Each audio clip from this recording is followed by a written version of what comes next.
네, 전공의들의 집단으로 사직서를 내고 병원을 떠난 지 3주째 접어들고 있습니다.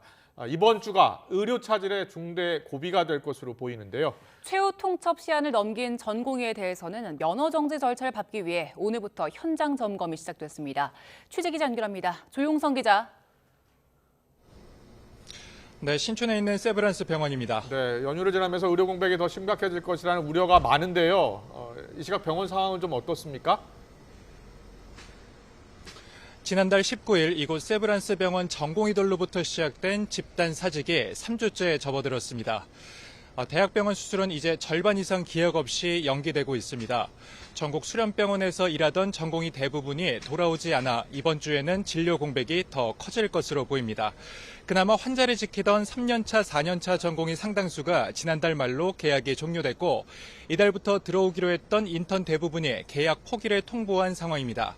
이에 더해 병원에서 연구와 진료를 이어가며 업무 공백을 메워온 전임의가 자리를 지킬지 확실치 않아서 우려를 키우고 있습니다. 정부는 오늘부터 전국 4개 권역에 긴급대응 응급의료 상황실을 열어 응급 환자가 제때 치료받도록 기관사의 전원을 조정한다고 밝혔는데요. 하지만 남은 의료진의 피로도가 한계치에 달하면서 전공의 상당수가 돌아오지 않는다면 의료 차질은 이번 주 중대 고비입니다. 네, 정부가 전공의들에게 제시한 복귀 시한이 지난달 29일까지였는데 예정대로 면허 정지 처분을 위한 절차가 진행되는 겁니까? 그렇습니다. 정부가 책임을 묻지 않겠다는 최후 통첩 시한이 지났지만 병원을 떠난 전공의 대부분은 복귀하지 않은 걸로 파악됐는데요. 정부는 오늘부터 수련병원 현장을 점검하고 있습니다.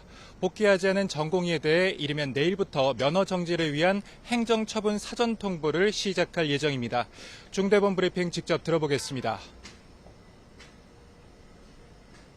지금 현장에 이탈한 인원은 한 7천여 명이죠. 그러니까 한 7천여 명의 면허 정지 처분이 이제 절차가 돌입되는 것이고 오늘 그 현장 확인을 해서 부재가 확인이 되면 바로 내일 예고가 가능합니다. 정부는 최소 석 달의 면허 정지 행정처분을 비롯해 사법 절차 진행이 불가피하다는 입장입니다. 이대로라면 전공의 수천 명에 대한 무더기 면허 정지 사태가 불가피해 보입니다. 정부는 특히 2020년 의사 집단 행동 때와 달리 이번엔 구제하지 않을 것이라고 강조한 상태입니다. 지금까지 신촌에 있는 세브란스 병원에서 YTN 조용성입니다.